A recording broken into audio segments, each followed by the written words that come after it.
bonsoir. La réaction, bonsoir. On était en pleine discussion en fait, donc vous nous dérangez. Comment vous allez?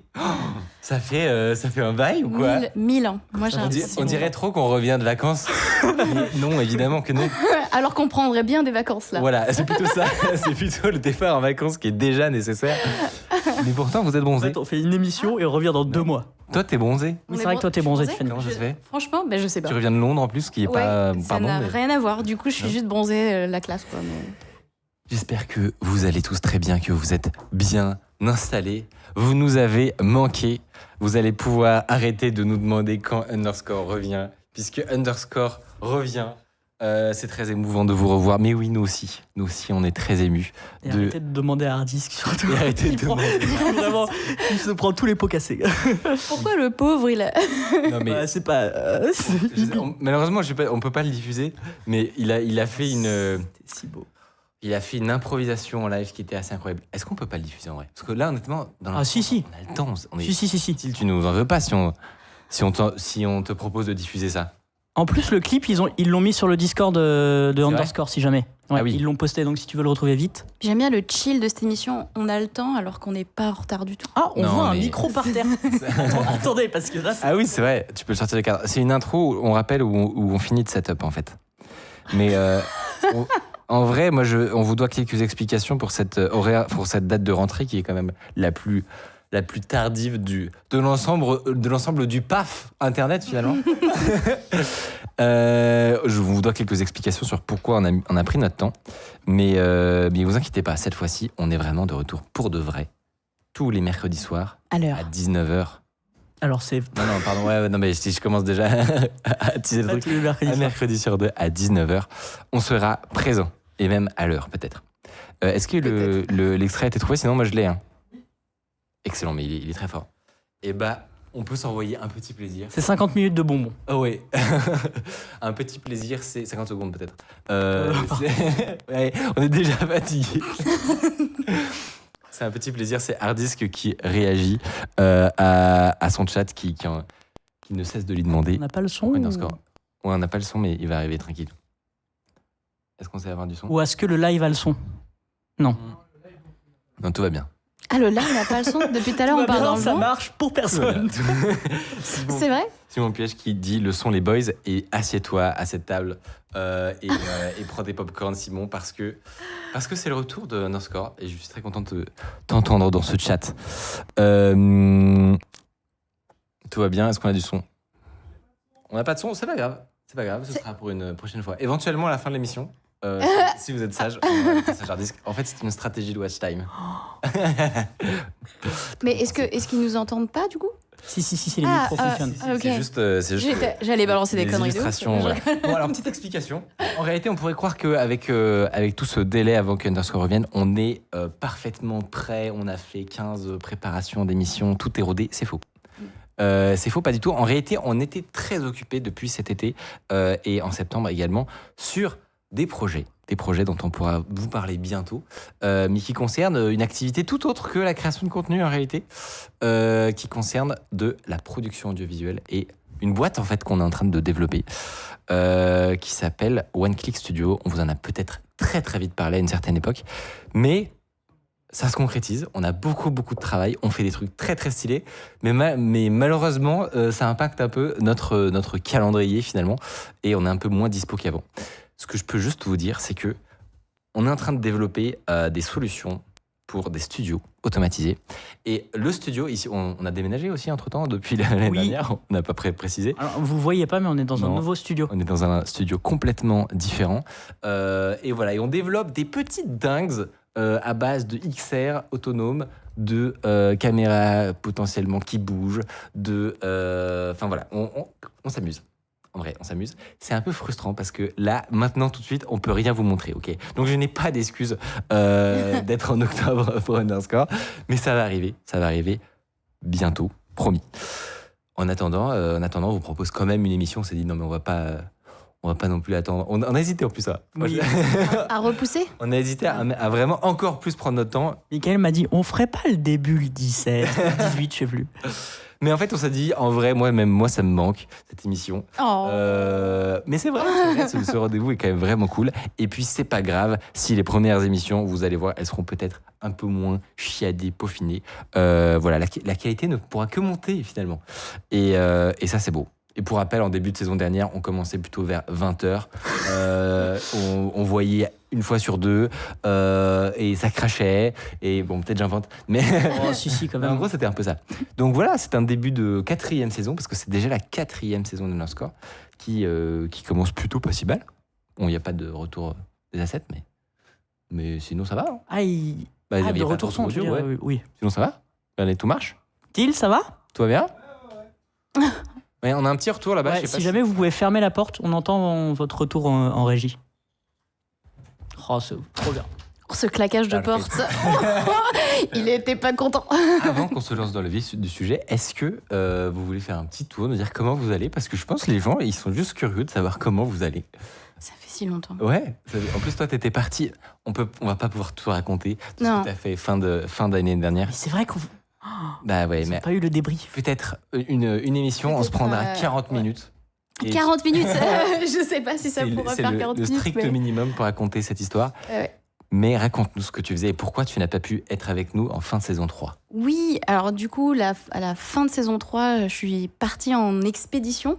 Donc, en Arabie Saoudite et je vais réserver le reste pour la suite. Enfin, je sais pas. Alors, je vais Et juste... tu as failli mourir 10 fois et ouais. c'est une expérience sociale Mais de en fou très- furieux. en très C'était pour la short. science. Mais c'était pour la- C'était pour la science. Mais très short, c'était une traversée de 40 jours dans le désert en autonomie, en complète autonomie avec un groupe de 20 personnes. C'était très cool.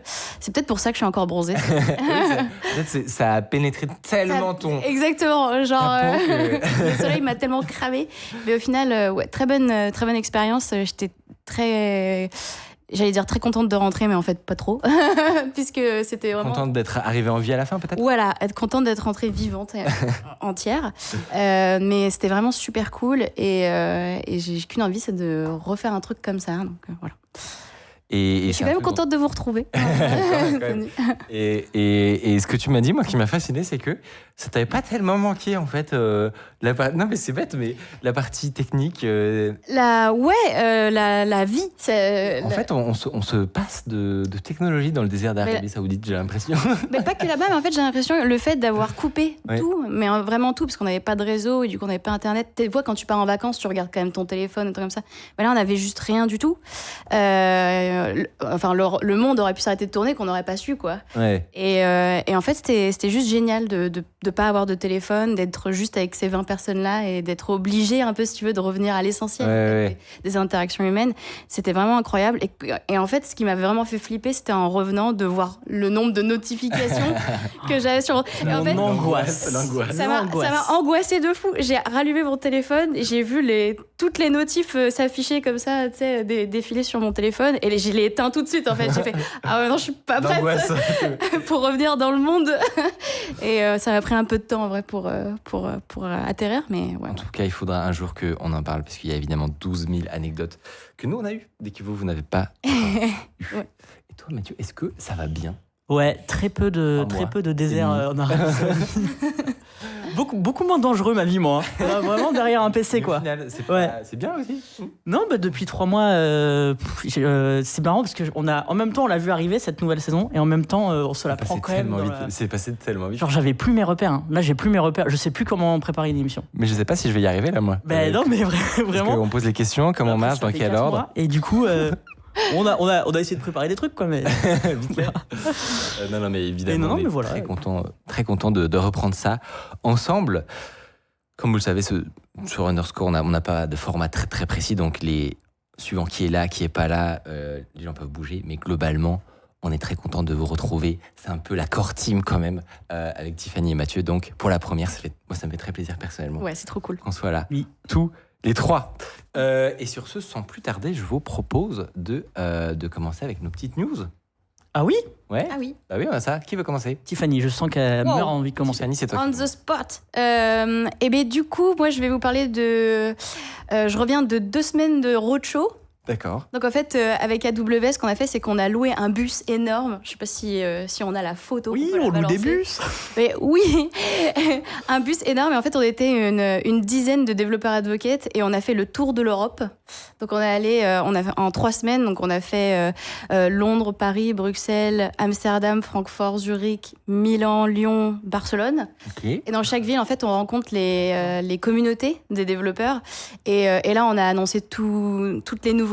On a parlé de Generative AI. On a fait les grosses annonces des nouveaux produits qui sortaient pour AWS. C'était ultra cool. Stylé. Ouais. Et c'est la première fois qu'on le fait. Et je pense que ça va être un truc annuel. Donc voilà, on en parle pas mal autour de nous. C'était vraiment une ambiance de C'est un fou. tourbus en fait. Mais, C'est un mais tourbus. de dev. Ouais, de Vous dev. dormiez exactement. dans le bus ou pas? Ouais, entre les villes, moi je dormais dedans, ouais. Ah oui, mais Après, non, la C'était nuit. pas- vous avez pas des couchettes dans le bus? Non. Si, on a des couchettes. Oh Si, on a des couchettes. Donc tu peux. C'était vraiment très C'est cool. une tournée, quoi. Alors, sans, C'est une tournée, exactement. sans préjugés, 10 couchettes de développeurs dans un endroit confiné, ça donne quoi? Ça allait parce qu'en vrai, le soir, on allait quand même dormir à l'hôtel. Hein, si tu veux. C'était quand même confort. C'est triché. Mais ouais, non, en vrai, c'est triché un peu, effectivement, je suis d'accord. Mais entre les villes, parce que en vrai, c'est très crevant de faire une tournée comme ça, puisqu'on J'imagine. parle tout le temps avec des gens et tout ça. Enfin, parler. Et du coup, ouais. Parler des gens dans la même phrase, je suis déjà plus là. Bah, mais pour des geeks, c'est difficile. Et donc, entre les trajets, on pouvait dormir dans le bus, c'était vraiment très cool. Et non, c'était une super expérience. Et en vrai, juste rencontrer les développeurs, c'était vraiment une ambiance assez intimiste et tout. Et moi, j'ai beaucoup aimé cette ambiance-là. Donc voilà, c'était super cool. Le Trop tour. stylé. AWS en tour. En vrai, ton taf est stylé quand même, je trouve. Ouais, c'est sympa. Et en vrai, Ouais. c'est quand même super sympa. Je vais pas Le plaindre. chat dit, bah ça sentait le fennec pour changer du désert. Mais Joli. une petite parenthèse dans le désert. L'eau, on la buvait. Ouais. Donc on se douchait pas avec. Donc je sais Ah. pas c'est quoi le pire entre 40 jours dans le désert sans douche et bon, Du coup, vous Y a match. devinez. combien d'heures de bus là vous avez fait? Enfin, t'en sais rien, mais c'est énorme, non? Ouais, c'est énorme, Ouais. oui, c'est énorme. Parce que là, toutes les villes que t'as dit, elles sont pas à côté, quoi. Non, tous les 2 jours. Non, mais tous les 2 jours, c'était road trip quoi. D'accord. Ouais, effectivement. Ok. Petite news de toi, Mathieu. Alors moi, je suis Ah oui. tombé sur un tweet hier. Je crois que j'ai rigolé 5 minutes devant mon écran tout seul. Il y a le meilleur dataset qui est disponible sur le site data.gouv.fr. Donc c'est vraiment le site officiel. Il y a un dataset qui recense les salons de coiffure au nom cocasse. Et voilà, tu as coordonné des enseignes de coiffure comportant des jeux de mots cocasses dans leur appellation. Non, mais ce que j'adore, c'est la formulation Ouais. officielle. Et vraiment, tu peux télécharger un JSON et t'as tous les salons de coiffure qui sont répertoriés avec un jeu de mots. Partoutatif. Pour- Partoutatif. Ah, mais y a- Non mais c'est énorme. Non, mais ce que j'adore, c'est le nom de domaine Et moi, ce que sur lequel ils ont hébergé ça. Tiffer. Oui. Mais en fait le projet existe sur Tiffer depuis 2 ans, je crois. Et récemment, en 2022 ou 2023, je sais plus, il a été mis sur data.gouv.fr. Et je trouve ça. Et en fait, j'ai appris du coup que tout le monde peut déposer un jeu de données sur data.gouv.fr. Ah ok. d'accord. Donc, principalement, les gens de l'État, ils sont même un peu obligés de le faire. Mais par exemple, je sais pas si t'es journaliste ou scientifique et tout, machin. Tu peux déposer un jeu de data. Et je trouve ça incroyable qu'avec la formulation du. J'ai l'impression que ça s'agite parce que je parle pas bien. Non, c'est pas ça. Je pense que c'est une des histoires de cadrage. Ah. Je pense que vous pouvez tous les deux vous décaler un tout petit peu à la droite, à mon avis. À droite? Ah, Un tout petit mais moi, on m'a déjà dit vers la droite. peu. Ouais, bah tu vois, comme quoi. Mais du coup, je trouvais ça incroyable que dans le phrasé, tu sais, vraiment officiel, il y ait ce dataset. Et je l'ai téléchargé, c'est que du bonheur. T'as les positions sur Google Maps, t'as les noms, t'as l'adresse, t'as tout. Attends, mais maintenant la question c'est qu'est-ce qu'on peut faire Et regarde, on peut faire de ça. con avec ça. Oh. Ok, donc ça c'est pas Ça, mal. c'est la carte des, Ça c'est la carte des coiffeurs avec un jeu de des mots noms bizarres. rigolo Ok. ou pourri. Moi je me demande ce qu'on peut faire en termes de machine learning en fait. Parce que là tu as une très grande quantité d'enseignes. Ouais. Est-ce que, enfin je sais pas, tu vois, mais... Tu peux l'apprendre à créer des jeux de mots pourris pour peut-être Ouais, un autre. ouais. Mm. Le problème c'est qu'ils peuvent déjà bien le faire. Bah ouais. Mais je sais qu'avec Nicolas, notre ami qui fait de Data Visualisation qui était déjà venu à l'époque, qui fait vous savez, les cartes toutes les couleurs là, où on voit les influences des followers et des chaînes Twitch. On avait pris tout le site DataGouv pour regarder toutes les bases de données marrantes. Ouais. Et Pour trouver des idées de sujets. Ouais, des idées de chroniques à faire.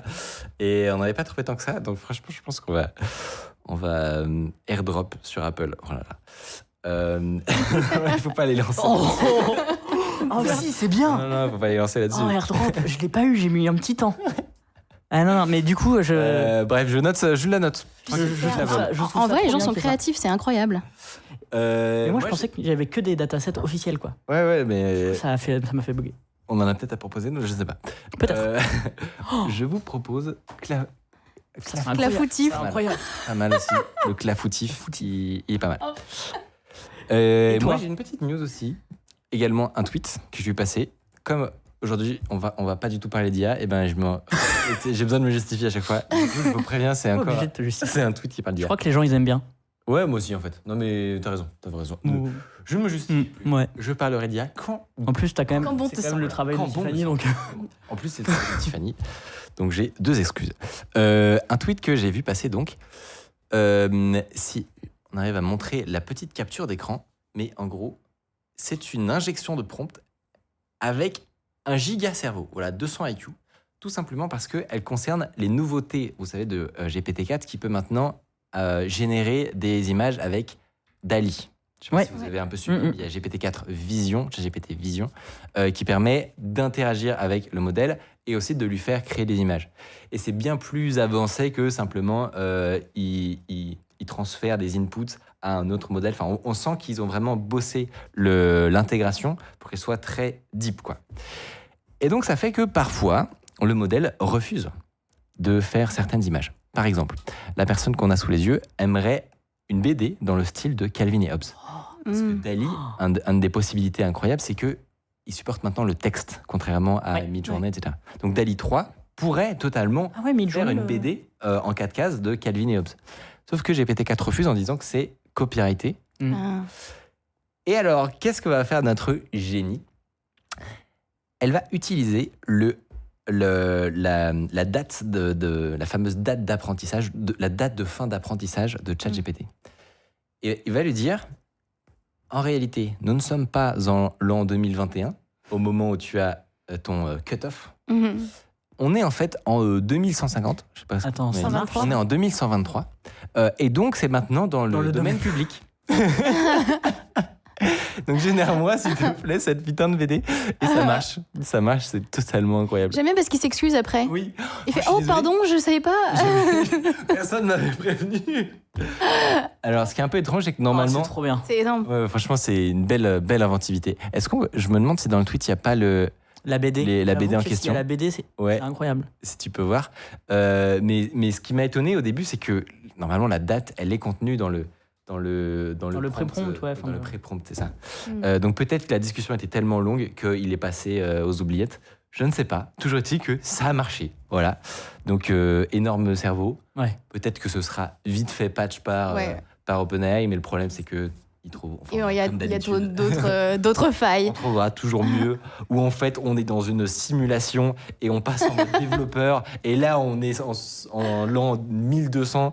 Mais quand tu as commencé ta phrase, je me suis dit il est revenu dans le passé. Mais en fait non, c'est encore plus intelligent dans le futur. Bah ouais, mais on sait jamais quelles sont les histoires que ces gens inventent. Mais toujours est-il que c'est fascinant de voir à quel point ça marche bien. Toute petite question sur ce que tu as dit. Tu as dit que DALL-E pouvait générer du texte maintenant dans ses images et pas Midjourney. Non. Ah ouais ? Non. Parce que c'est un gros challenge en fait. Ouais, mais je pensais que Midjourney était capable. Au début de Midjourney, toutes les zones de texte, donc j'en sais rien, quand tu lui demandes de faire un journal ou une affiche sur un mur, il va te générer quelque chose qui ressemble un peu à du texte. Ouais. Parfois, tu as vraiment des vraies lettres, mais en fait, ça veut rien dire. qu'il n'a aucune notion du langage, quoi. Ouais. Et donc, il peut rien faire. Alors que là, c'est comme si... Alors, peut-être que tu saurais mieux expliquer, mais moi, je ne sais pas comment ça marche.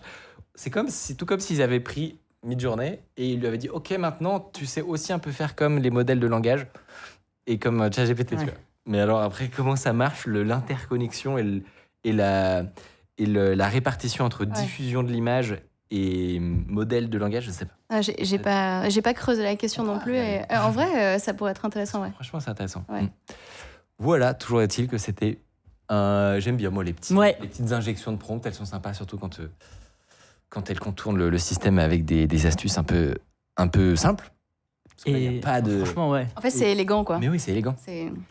On aurait pu le faire pourtant, si on avait été intelligent. Exactement, Mathieu. C'est ça que je trouve drôle, c'est que le hacking est passé de tu dois faire du reverse engineering sur des trucs méga obscurs. Tu dois observer à l'oscilloscope une puce qui est en train de fonctionner dans les années 2000, 90-2000. C'est passé de ça à être un bon bullshitter. Un brain. Et avoir des bonnes idées, quoi. Un master brain, quoi. C'est ça. C'est des compétences sociales, en fait, maintenant. Ouais, exactement. C'est bizarre. C'est des compétences. Et voilà, il va falloir parler à des gens. Putain. Voilà. La boucle est bouclée. Mais non, justement, des IA. Ah, c'est bon. Je vous fais le petit programme de cette soirée. On va vous raconter l'histoire d'un des pires bugs logiciels qu'on ait connu, celle d'une machine de radiothérapie qui permettait de guérir les cancers. C'est invraisemblable.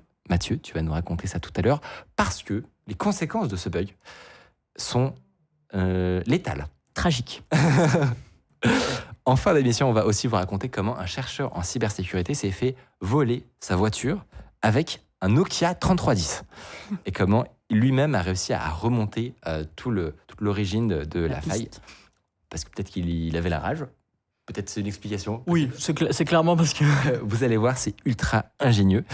Mais avant, pour commencer, on va un peu parler d'un projet qui me tient particulièrement à cœur, qui s'appelle Asahi Linux. Je vous en dis un peu plus juste après le jingle. C'est parti.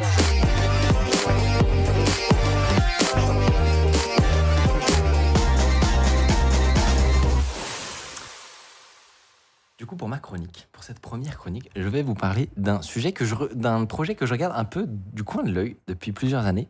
Mais là, on est au moment où ça commence à devenir intéressant. Le projet dont je vais vous parler aujourd'hui n'est pour le moment donc pas très connu, mais croyez-moi, ça va bientôt changer.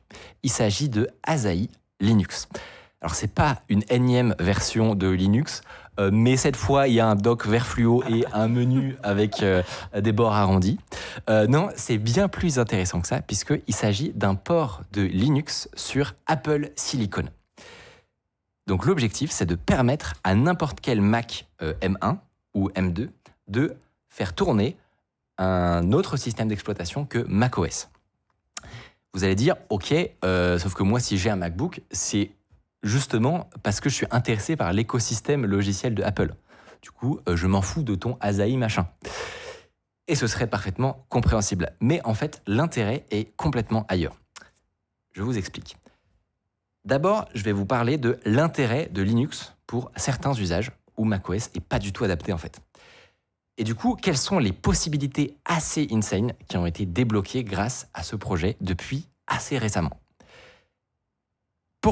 Je vais vous parler de pourquoi les data centers et autres bidouilleurs risquent de probablement s'arracher les Mac Mini M1, précisément ceux-là, dans les années à venir, mais aussi pourquoi les gens qui sont à l'origine de Asahi Linux sont des grands malades et pourquoi ça n'aurait pas dû être possible, en gros, ce qu'ils ont réussi à faire. Je vous explique.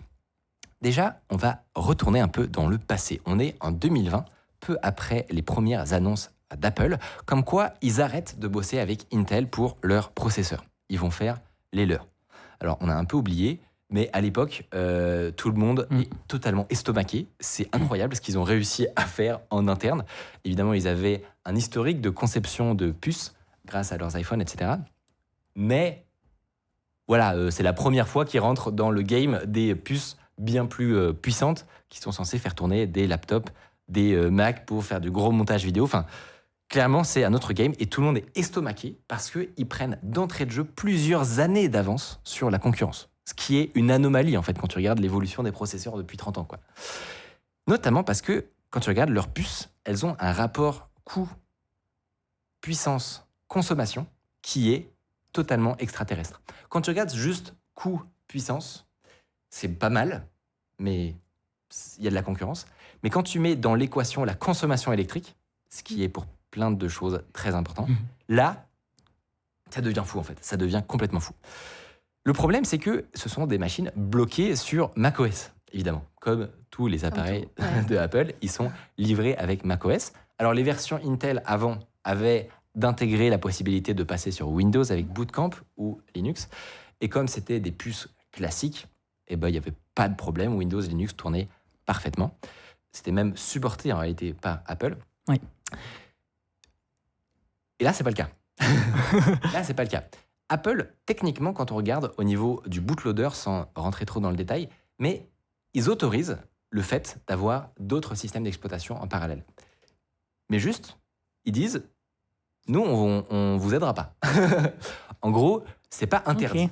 C'est pas interdit. Le bootloader permet d'installer un autre système, mais il n'y a aucune documentation d'Apple sur le fonctionnement de tous leurs composants. L'enfer. Et globalement, eux-mêmes ne s'avancent absolument pas pour proposer un support.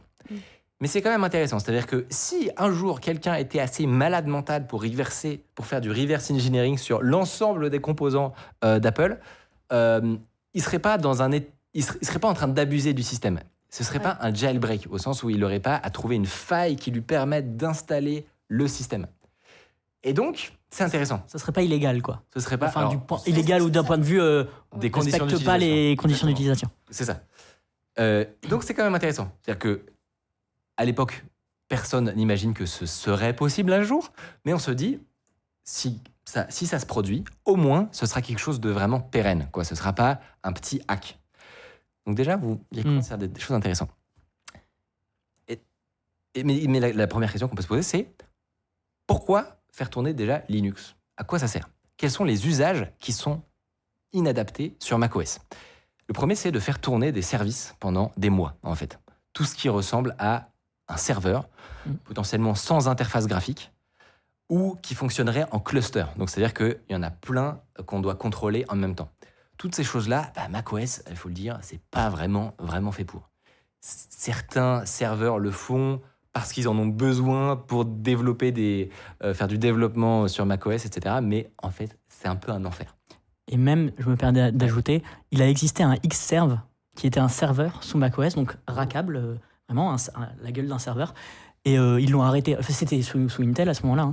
Ils ont arrêté le projet parce que ça devait concerner très peu de gens et eux-mêmes se sont aperçus que c'était pas ça l'usage de macOS. Mais c'est vrai qu'il me semble qu'il y a des versions de macOS qui étaient à l'époque développées. Oui, il y avait un macOS ici Xserver du coup pour le Xserve, parce que je crois que tu pouvais, il me semble, installer macOS Xserver que sur une machine Apple, enfin comme les MacBooks. Il me semble, j'ai un petit doute là-dessus. Je pense qu'il y a des gens qui ont hacké le truc, mais bon, là c'était les années plus 2005-10, je dirais.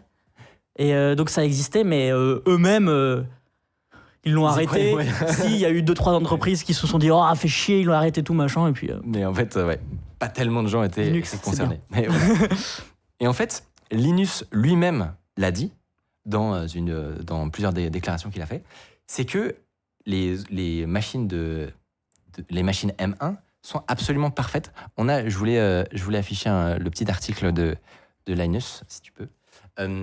En fait, lui-même, donc j'ai oublié de dire, mais Linus qui est à l'origine du kernel Linux, l'a dit lui-même, en fait, Mac, c'est pas Mac. En fait, les puces M1 sont parfaites pour faire tourner Linux. Ce serait des devices géniaux, quoi.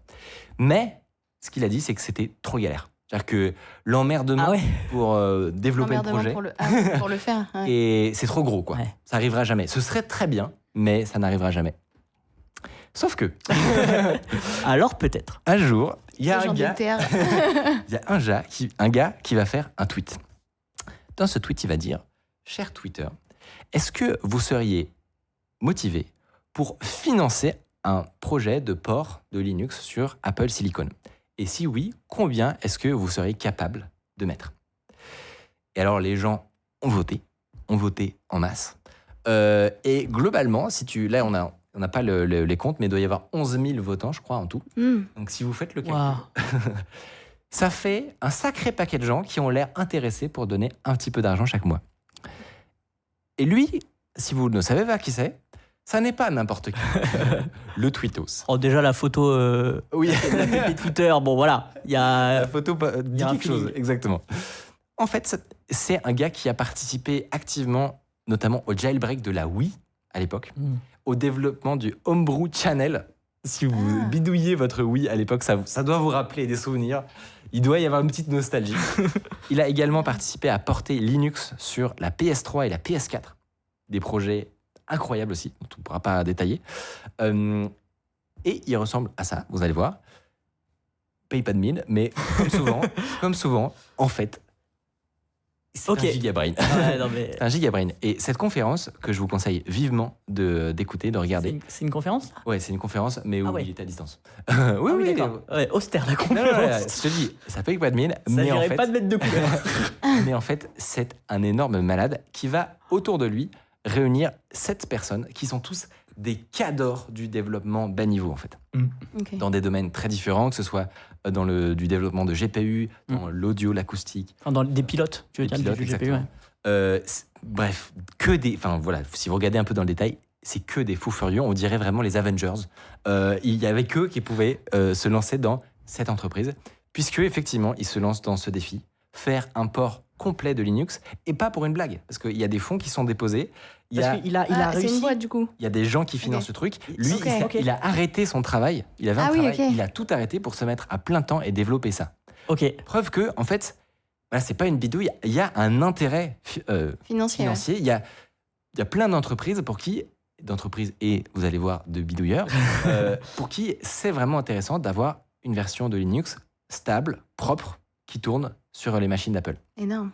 Est-ce qu'on sait combien il a levé d'argent ? Je ne sais pas, mais je suis curieux de... Ouais, parce que quand même, enfin, pour faire... regardez, en vrai, pour une équipe de 7-8 personnes, alors c'est pas astronomique, mais quand même, il faut quelques centaines de milliers d'euros ou de dollars au moins. Ils sont employés maintenant. Alors, je ne sais pas exactement qui fait quoi, parce qu'il y a plus que cette personne, évidemment, en fait, c'est toute une filière parce qu'ils font tout ça en public. Bien sûr, tout le code est disponible à chaque instant sur GitHub. Tu peux suivre toute l'évolution du projet. Et donc, en fait, il y a bien plus de gens qui vont participer. Ce qui est cool, c'est que ce projet se passe en sous-marin depuis 3 ans. Et l'avantage que vous avez à découvrir ça maintenant, c'est que depuis la rentrée, c'est pile le moment où ça devient vraiment stable et utilisable. On vient de rentrer dans cette phase. Et sans plus attendre, je vous propose de regarder quelques images de à quoi ça ressemble, tout simplement. Voilà, ceci est un MacBook qui tourne sous Arch Linux. Il n'y a pas de virtualisation, ça n'est pas une VM, c'est vraiment, comme vous pouvez le voir ici, un OS qui est disponible à côté de Mac. Donc tu peux toujours démarrer sur macOS, mais quand on a envie, tu peux passer sur Linux. Pour installer ça, c'est hyper simple. En réalité, tu as juste besoin de démarrer un script sur ton macOS. Il va tout faire. Si vous avez déjà eu l'habitude de bidouiller des OS, etc., par exemple de faire des Hackintosh et tout, vous allez limite trouver ça ennuyeux. Parce que c'est même plus simple que d'installer Ubuntu sur un PC. T'as testé, toi, tu l'as fait? Moi, je l'ai là. Okay. Et je l'utilise pas au quotidien, mais de temps en temps, je vais regarder, voir comment ça a avancé, etc. Ce qui est activé. Vraiment, c'est hyper simple. Il vous faut juste 50 gigas de disponible sur votre Mac. Et c'est tout. Vous ne perdez rien de votre OS principal, évidemment. Alors la question, c'est qu'est-ce qui est supporté, qu'est-ce qui n'est pas supporté? Vous allez voir, c'est pas non plus tout rose. Il y a encore quelques trucs qui manquent. Par exemple, le HDMI sur les MacBooks ne marche pas. Le Thunderbolt, non plus. Mais l'USB 3, oui, par exemple. Donc la nuance, c'est Thunderbolt, c'est le protocole développé avec Intel qui peut monter à 50 gigasecondes. Et donc, c'est pour brancher des iGPU, des choses comme ça, un peu plus poussées. C'est pas encore possible. Les speakers, donc les enceintes intégrées des MacBooks, etc., pareil, ça ne marche pas. Ce qui est marrant, c'est qu'en fait, ils savent très bien les faire marcher. C'est-à-dire qu'il n'y a rien qui bloque pour faire marcher les enceintes. La seule raison pour laquelle c'est désactivé, c'est pour des raisons de sécurité. Parce qu'en fait, ils veulent être vraiment sûrs de contrôler au poil de fesses l'acoustique et ce qu'ils vont faire avec les speakers. Parce que j'ai découvert, je ne savais pas, mais qu'en fait, c'est très très touchy, un speaker. Si tu fais n'importe quoi, tu peux le faire exploser et créer des gros problèmes d'audition. Et donc, tu fais pas du tout n'importe quoi. Il faut des tests très contrôlés en labo, etc. Et donc, c'est juste en attendant qu'ils Ils veulent faire ça bien, quoi. Exactement. Non mais C'est preuve clairement, supplémentaire ouais. que c'est pas le projet au fond d'un garage développé pour rigoler par des copains. C'est pas ça. C'est vraiment très sérieux. Ça doit être une offre carrée, quoi, comme une offre commerciale, sauf que c'est gratuit évidemment. À quel moment, eux, ils rentabilisent ça, du coup? Et bah c'est financé par des dons entièrement. Et justement... Ah, ok. Entièrement par les Juste dons. par les dons Exactement. et... Ok. En sachant que tu peux en suivre certains sur Twitch et qui font du grand 70 heures semaine. Clairement, ils sont pas dans une logique de rentabilisation. Ouais, immédiate. ok. Juste, ça se voit qu'ils s'éclatent. Ils Ok. s'éclatent parce que quand tu regardes Pure passion. quand tu regardes en termes de difficulté de projet, techniquement, c'est fou. Pourquoi ? Parce que vous pouvez vous dire, ok, mais en fait, Linux, c'est l'OS qui tourne partout, même sur une cafetière, en fait. Ce que j'allais te dire, les anciens MacBook Intel, Exactement, il n'y a pas de problème. on peut installer Linux. Bon, c'est un tout petit peu galère, mais ça se fait, quoi. Ouais, Enfin, donc, qu'est-ce qu'il y a de si difficile, finalement, à faire ça ? Alors, il y a beaucoup de détails bas niveau qu'on ne va pas aborder parce que je ne les comprends pas. Mais en gros, il faut se dire qu'ils repartent vraiment de zéro. Par exemple, le GPU, il n'y a pas de documentation publique de comment marche le GPU sur Apple Silicon. Donc, ils doivent entièrement parce qu'en plus, rétro-ingénierer le truc. Ah ouais. l'ensemble du fonctionnement du GPU. C'est un exemple, mais en fait, c'est ça pour à peu près tous les composants. Oui, parce qu'en fait, tout est intégré à la puce. Avant, t'avais le processeur, le GPU qui était bien distinct, et du coup, tu interagissais avec les différentes entreprises. Là, tout est intégré, en fait. Exactement. Donc, en fait, ils passent. Les unités sont complexes. Ouais. Là, je vais parler que d'une unité qui Ah oui, il y en a l'absorption plusieurs, de tissu, mais il y a plusieurs qui, d'ailleurs, pour faire les comment on appelle ça, Les conversions. les conversions. Waouh. Les conversions, La c'est complexe. Il y a le fatigue. millisievert, il y a le gray, etc. Moi, Ouais, il y a j'ai plusieurs. découvert quand tu prenais l'avion, en fait, t'étais Oui. pas mal exposé au Effectivement, niveau ouais. radioactivité. Je ne savais pas. Ouais. Voilà. Ouais, Si- complètement. si Et après, vous en fait, savez c'est pas. une question aussi de durée. Parfois, tu peux aller à Fukushima assez proche. En fait, si tu restes 24 heures, C'est pas un problème. Ouais. C'est pas un problème du tout. Le chat dit que tu as été principalement exposé aux UV cet été. Et ça, c'est vrai. Ça, c'est moins grave. Et sur ce que je vous propose, après cette histoire passionnante, c'est une petite pause de 5 minutes. Ne bougez pas, on revient juste après avec une histoire très intéressante, mais cette fois en cybersécurité. On va vous parler de stratégies utilisées pour faire du vol de voiture, très ingénieuse. Vous allez voir, c'est hyper intéressant. Ce sera juste après la petite pause, ne bougez pas, c'est dans 5 minutes. À toutes.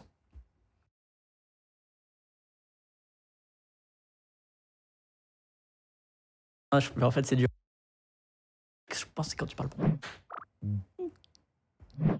De retour, j'espère que vous n'êtes pas partis, j'espère que vous n'avez pas bougé. Pourquoi vous êtes pas en arrière? Je sais pas, il y a eu un bug de retour de jingle. Non, c'était prévu, on sait qu'il est là, on va le fixer. Mais tranquille, il est Ah, Mais du coup, nous on a eu Non, peur. non, non, c'était pas l'écran noir. Quoi? Bah, je sais pas, il y a eu le 0. Bref. Allez, c'est pas Tout important. va bien avec Tout tout. va bien, Ouais, tout va je n'ai bien. rien vu. Franchement, c'est comme. Non, je pense qu'il y a que les gens pas cool qui ont vu d'un bug. Moi, je vois que ça. Tiffany, on n'est pas cool. Sans plus attendre, je vous propose de passer à notre troisième partie, cybersécurité. Je vous l'ai promis. Aujourd'hui, on va vous raconter comment un simple Nokia 3310, le plus innocent des téléphones, le plus mignon finalement, pourrait permettre de voler et démarrer des voitures. Ça peut vous paraître totalement lunaire, absurde, pas de rapport, mais en réalité, si. Reprenons depuis le début. C'est l'histoire d'un gang qui s'amuse à démonter les phares des voitures et à débrancher les câbles qu'il y a dedans. Les gens font des posts sur Twitter pour partager ce qui leur arrive. Ça paraît complètement lunaire. Ils font juste ça. Un peu. Voilà. Juste débrancher les câbles. des Un peu phares. stupide. On se dit que c'est du vandalisme de bas étage finalement. Pas cotille. Non, Je risquerai vraiment. à ce mot. Pas très utile. Mais a priori, les gens ne s'alarment pas plus que ça. Ils vont juste devoir remplacer leur phare, ils pensent. Mais voilà, pas d'inquiétude finalement. Pourtant, quelques jours plus tard, ça change vite d'ambiance puisque leur voiture disparaît. Quelques jours seulement entre un démontage de phare et la disparition pure et simple de leur voiture. Cette malencontreuse affaire est notamment arrivée à un certain Yann Tabor, qui est un chercheur en cybersécurité dans l'automobile. Donc ça lui est arrivé à lui, quoi. Fallait que ça lui tombe dessus. Fallait que ça lui tombe dessus. Patient qu'ils n'ont pas visé le bon cheval. Exactement. A priori, Il devait avoir une belle caisse. les voleurs ont probablement fait mauvaise pioche puisque notre ami ne va pas s'arrêter à ce vol. Il va décider de faire sa propre investigation. Surtout que c'est arrivé à un de ses voisins quelques jours plus tard. Enfin bref, ça commence à être vraiment... Ouais, c'est le quartier qui est gangréné Exactement. par ce fléau. Dans les deux cas, c'est 2 voitures récentes avec des systèmes de protection et de cybersécurité qui sont avancés. Donc tout porte à croire que les voleurs ont trouvé un moyen de voler ces voitures avec le phare. Si vous avez vu un film d'action, normalement, c'est les cling-cling C'est sous le volant, normalement. Sous le volant, normalement. Voilà, Dans les années 80 aussi. Exactement. Plus possible aujourd'hui, évidemment. Alors, comment est-ce possible de voler une voiture en passant par le phare ? Yann a investigué. Et attention, ça va être un tout petit peu technique. Sur les voitures, vous connaissez peut-être la prise ODB pour les diagnostics. Ouais. On-board Diagnostics. Et quand il y a un souci, le système il va enregistrer un DTC, un Diagnostic Trouble Code. Et il y a un système dans ta voiture qui envoie ces DTC au serveur de Toyota, en l'occurrence, qui est possible d'afficher via une application, Mighty. Voilà. Alors déjà, c'est une voiture intelligente parce que ça garde pas que en interne. Voilà. Ça envoie c'est connecté à Un Internet, serveur. quoi. Ça appelle la maison, comme on dit. Oui, bonjour Toyota. Ce qui est à la fois stylé, à la fois flippant. Mais en gros, dans ton appli, tu peux voir ce qui est arrivé après. Ah, par contre, t'as dit DTC pour le chat. Bah... C'est une abréviation, mais... Oh, waouh.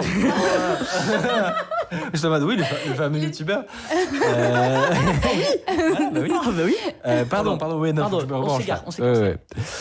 Dans ces codes DTC, donc, on trouve la nature du défaut, mais aussi un arrêt sur image de la voiture. Donc, un ensemble de données et de capteurs au moment du défaut.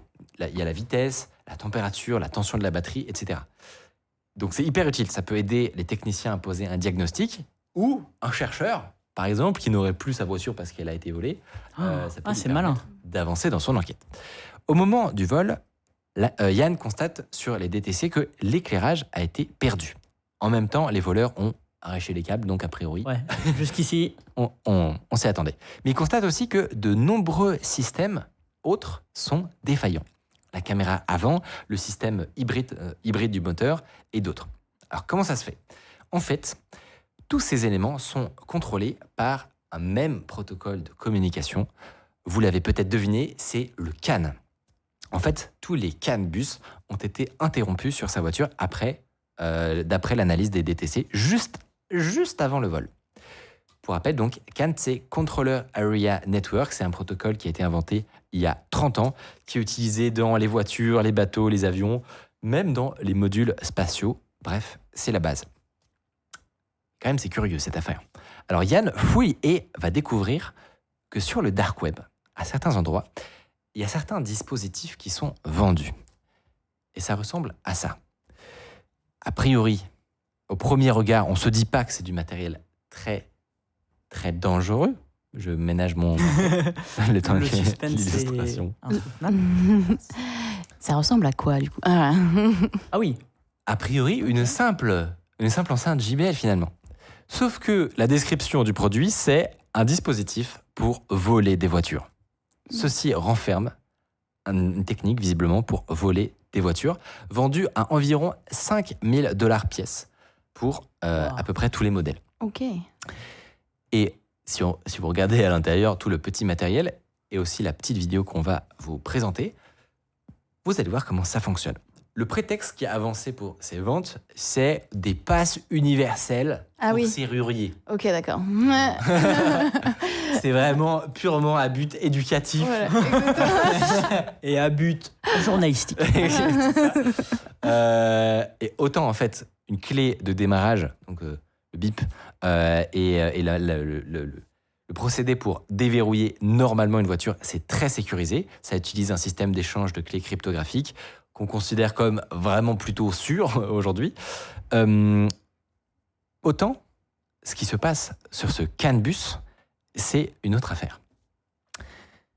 Est-ce que, Mathieu, pour comprendre un petit peu mieux comment se passe cette fameuse attaque, tu peux nous expliquer comment ils ont réussi justement à ne pas passer par la grande porte à ne pas avoir utilisé la clé et l'échange cryptographique, et comment ils ont pu s'introduire par le CAN.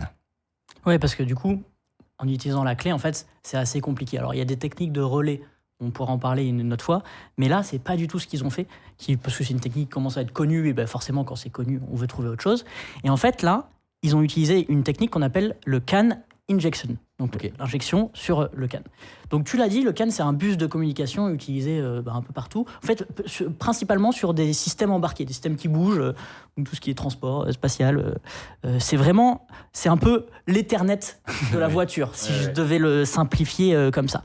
Et alors pour la voiture de Yann, on a un schéma un peu du réseau CAN, du bus CAN on appelle ça, qui décrit un peu toutes les fonctions. Voilà. Ah oui, c'était une image en transparence. Elle sera dégueulasse, elle sera mieux lors du montage.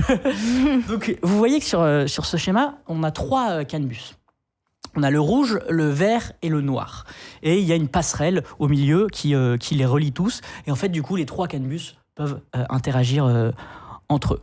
Et donc le but de l'attaquant, ça va être d'envoyer un signal sur ce CAN bus de clé valide. Et en fait, le CAN bus, ce n'est pas quelque chose qui est chiffré. C'est pas proposé pas protégé par des clés cryptographiques, tout simplement parce qu'en fait, il n'a pas été créé pour ça. C'est à l'intérieur d'un dispositif fermé, d'une voiture, d'un bateau. Normalement, il n'y a personne qui peut se connecter sur le CAN bus. Depuis l'extérieur. Depuis l'extérieur.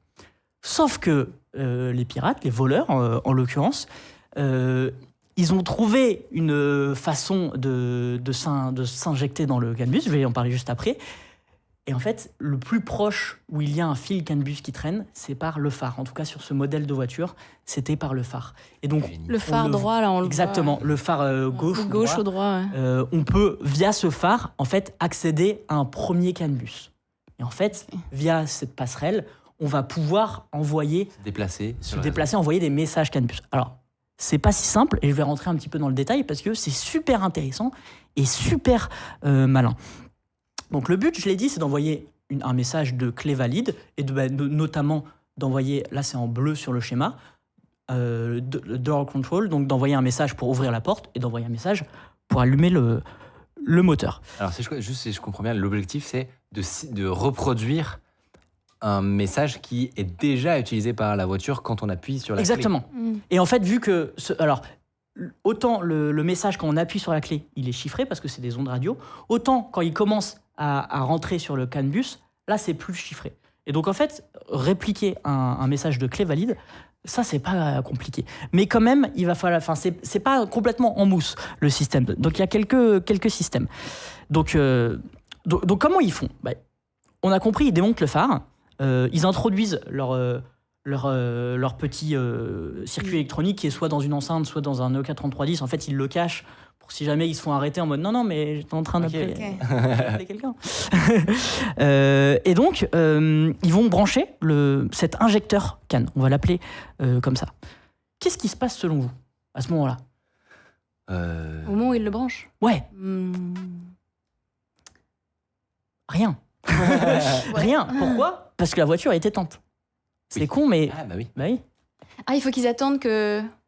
Et du coup, je me Que suis la personne renseigné. l'ouvre. Comment ça se passe, en fait ? Parce que la voiture est éteinte, il n'y a rien qui marche. En fait, si, il y a des trucs qui marchent. Quand les voitures ne sont pas éteintes, en fait, elles fonctionnent un petit peu. Quand une voiture est éteinte... Pardon. Quand une voiture est éteinte, elle n'est pas vraiment éteinte. En fait, il y a tous ces calculateurs CAN qu'on a vus sur le schéma sont en faible énergie pour éviter de pomper trop la batterie. Et elles sont réveillées par une trame du CAN bus qui est souvent soit le calculateur de porte quand tu ouvres la voiture, soit le calculateur calculateur CAN qui gère la clé. Donc il y a un message magique. Il y a un message qui va réveiller le bus CAN. C'est comme du Wake On LAN en fait. Exactement. C'est comme du Wake On LAN. Et en vrai, ça m'a fait triper d'apprendre ça. Voilà. Donc du coup, le CAN est réveillé. L'injecteur, pour l'instant, il attend un petit peu de voir passer un message. Et bon, une fois que en gros l'injecteur s'est assuré que le bus CAN l'écoute, en gros c'est ça qu'il fait, il se branche et il s'assure que le bus CAN est opérationnel, il va envoyer un message, la clé est valide. La passerelle va faire le relais sur le schéma dans le bus vert. J'essaye de ne pas me perdre parce que c'est un petit peu technique. Ok. Et là, on pourrait se dire, bon, bah, c'est bon, ça marche. Il a réussi à réveiller la voiture. On n'a pas beaucoup avancé depuis 5 minutes, mais je vous ai expliqué des trucs marrants. Bref, il a envoyé un clé valide. Ça va dans la branche verte et ça peut allumer la voiture. En fait, ça ne devrait pas marcher, normalement. Parce que les messages du véritable contrôleur de notre clé, celle qui nous appartient, de notre voiture, vont entrer en conflit avec les faux messages. Et en fait, si tu compares les deux, il va y avoir une différence quand même. Pour éviter ça, et c'est là qu'ils sont vraiment si intelligents, en fait, l'injecteur, il va activer un circuit supplémentaire. C'est comme s'il ajoutait une brique canne. Je sais pas, on rajoute un phare. D'accord. On rajoute un phare, sauf que c'est pas un phare. Et son rôle, c'est d'empêcher les autres calculateurs, ceux qui sont... donc les calculateurs, c'est les modules. Ouais. Les autres modules. Les autres modules CAN. Donc c'est un peu comme... On imagine le CAN, c'est une toile d'araignée. Ouais, c'est ça. C'est un petit nœud sur le réseau, quoi. C'est un nœud, c'est un bus, et donc c'est un nœud. Et donc il y a plein de calculateurs, je peux dire modules si c'est plus simple. Et en fait, il va empêcher les autres modules, ceux qui sont légitimes, de parler. Et il va même empêcher... Ouais, c'est ça. En fait, on va empêcher les modules de parler et ils vont même empêcher le mécanisme détection d'erreur du protocole CAN. En gros, ce qui va faire ce circuit supplémentaire, c'est qu'il va parler très très fort tout le temps. Il va être très bavard. Okay. C'est juste, il envoie plein de messages. Et en fait, c'est comme ça, tu peux pas détecter les erreurs et les autres peuvent pas parler. Ok. Et il n'y a pas le protocole CAN, il peut rien faire contre ça. Il n'a pas été designé pour contre les DDoS. contre le DDoS d'un module qui serait pas légitime. Ok. Et donc c'est la technique pour pouvoir que son message clé valide, Génial. il soit Prime. entendu et il prime. Justement, il est la priorité pour le coup pour la passerelle, en fait, la passerelle du réseau CAN. J'essaye de simplifier parce que bon, Ouais. c'est quand même le CAN, c'est quand même un protocole assez bas niveau, alors qu'on est en train d'assister à un vol de voiture sous nos yeux. C'est un protocole assez bas niveau. Et donc du coup c'est ça, l'injecteur en même temps il a ce circuit qui désactive tout et qui parle, et en même temps il a cet autre circuit qui va spammer lui de messages clés valides 20 fois par seconde, parce que si jamais la passerelle se réinitialise, voilà, il faut qu'il en chope un et que la clé soit valide. Une fois qu'il a fait ça, le pirate il peut appuyer sur un bouton sur son dispositif et en fait la série de messages change pour demander cette fois-ci le déverrouillage des portes et après l'allumage moteur. Enfin tu vois, il a des petits pour changer le message en fait de la clé à la porte au déverrouillage du moteur. Alors pour l'utilisateur c'est très très simple. Il a acheté ça 5 000, 10 000 euros sur le dark web. C'est très très simple. Pour celui qui a conçu le système à l'intérieur, il faut une sacrée connaissance du protocole CAN. Et comment Là, parce que là, tu dis, ils envoient le message clé valide. Comment il connaît le message clé valide, le gars? En fait, si tu as accès à la voiture, tu l'as. Si tu as accès à une voiture, à C'est-à-dire un que- modèle de voiture, En gros, il a dû se plugger dessus Ouais. et rétro-ingénierer Ouais. le protocole et compter avec ouais, j'imagine que c'est avec comme ça. son oscilloscope, il a dû compter les 1 et les 0, quoi. Je pense que oui, mais Mais- les gens sont très motivés. Il y a À vérifier en vrai, mais parce qu'ils racontent plutôt comment eux, ils ont découvert comment ça fonctionnait, ils ont rétro-ingénieré pour le coup. Ils en ont acheté un sur le dark web, ils Ok. l'ont rétro-ingénéré. Celui qui l'a fabriqué, on ne sait pas trop comment il a fait, mais je pense qu'en fait, il a juste récupéré les messages, qui sont en clair du coup, Ouais. de clés valides. Alors du coup, il y a forcément une différence avec les messages d'autres voitures, mais ça permet quand même d'activer la Ouais, clé, non, quoi. mais c'est... Mais du coup, t'avais dit au début, ou je sais plus lequel de vous deux, mais que la personne avait trouvé ses phares démontés et que Ouais. plusieurs jours plus tard, elle avait été volée. Ouais. Mais, C'est vrai, ça. mais alors que là, ils peuvent enchaîner en fait. Une fois que tu as branché le Nokia, Ouais. tu peux directement ouvrir la porte Eh et ben, partir avec. Dans des versions, c'est direct, la voiture elle a disparu. Et dans la version de Yann, lui, il a vu plusieurs que jours. il y a eu plusieurs jours. Je sais, peut-être parce qu'ils ont voulu essayer ou parce que ça marchait pas du premier coup. Justement, il y a eu peut-être un problème. Mais la question, je me suis posée.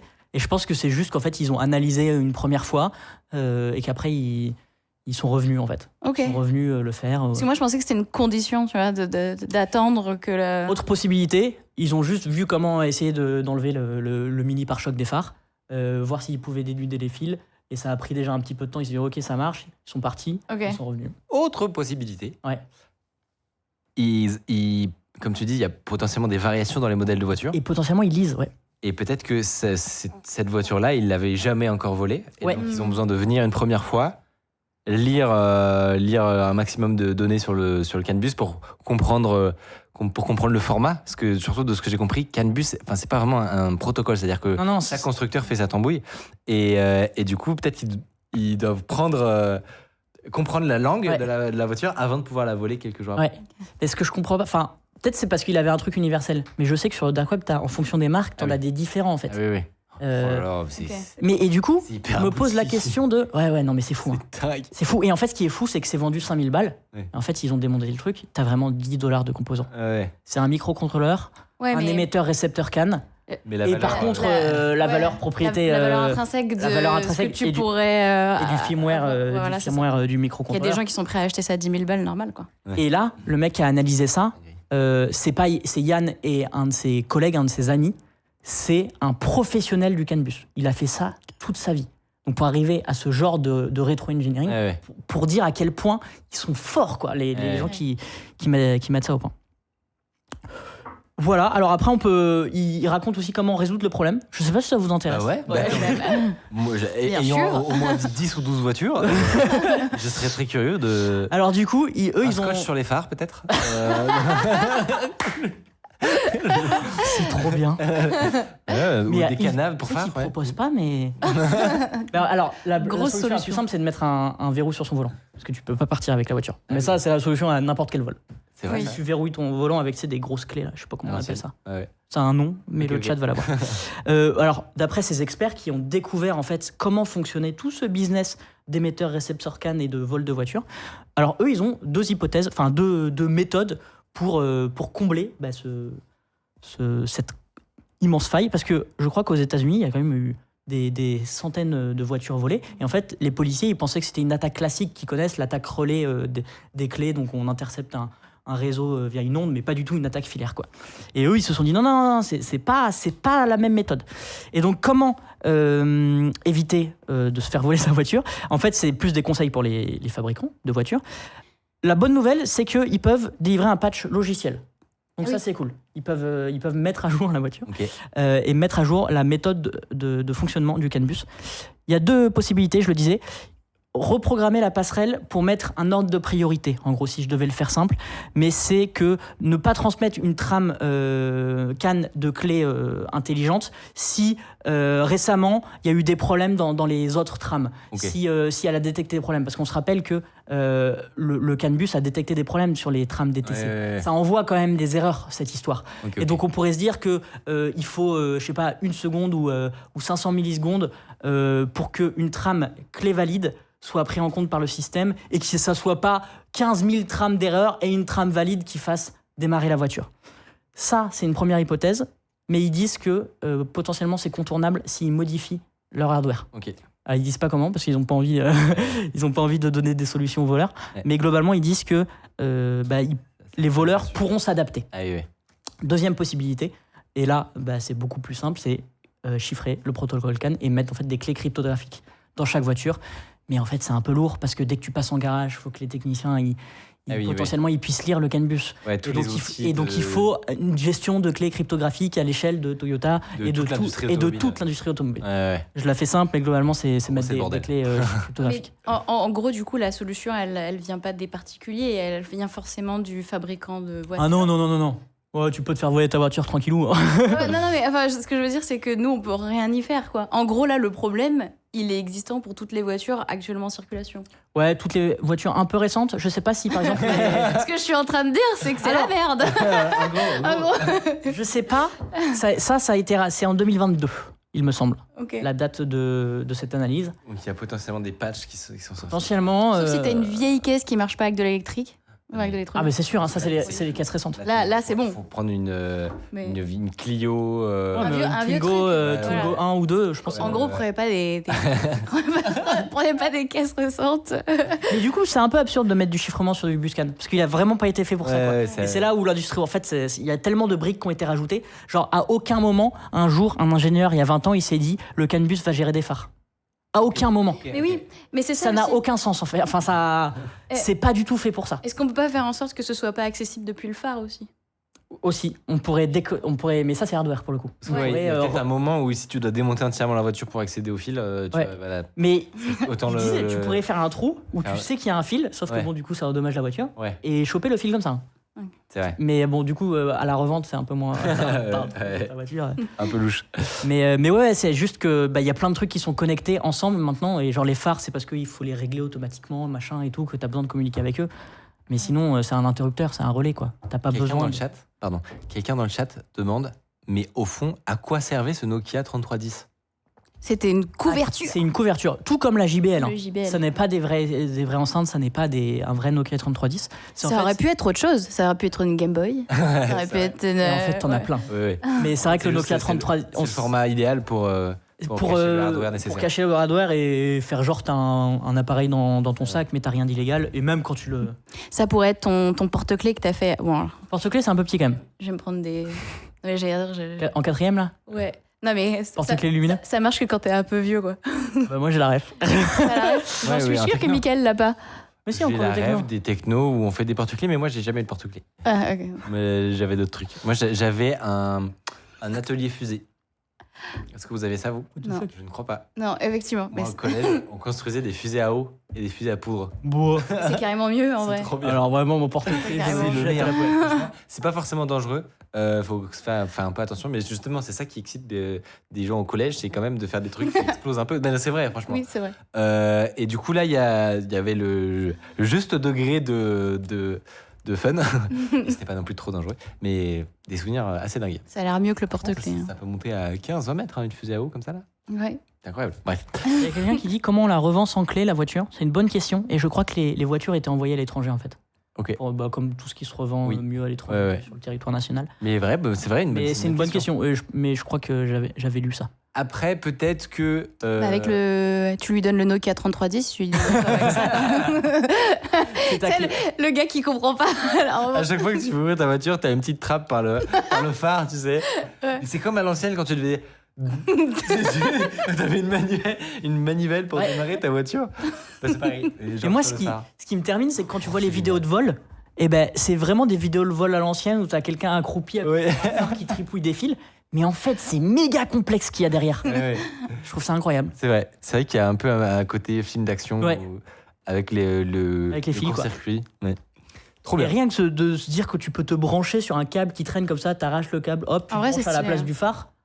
Ouais. C'est rigolo. C'est très stylé. Chapeau aux Merci gens beaucoup qu'on trouvait. pour cette. Si vous n'avez pas tout compris, je me tiens à disposition, on en parlera plus tard. Oula, c'est dangereux de dire ça. Alors, Il ment. Pour toute question T'as dit quoi sur le Canbus, les DM de Mathieu sont ouverts. Et on peut remercier quand même Ken Tyndall et Yann Tabor qui ont tout rétro-ingénieré et qui ont fait d'ailleurs un billet de blog sur leur blog. Alors il est un peu long, il faut se poser, voilà, une petite après-midi, mais c'est super intéressant. Honnêtement, si vous aimez un petit peu l'électronique et l'informatique bas niveau, courez lire ce billet de blog. Et le chat dit que très très souvent, les voitures sont démontées, les pièces sont vendues en France ou autre, il n'y a que le châssis qui n'est pas utilisé. On a des spécialistes. J'allais dire, ils s'y connaissent.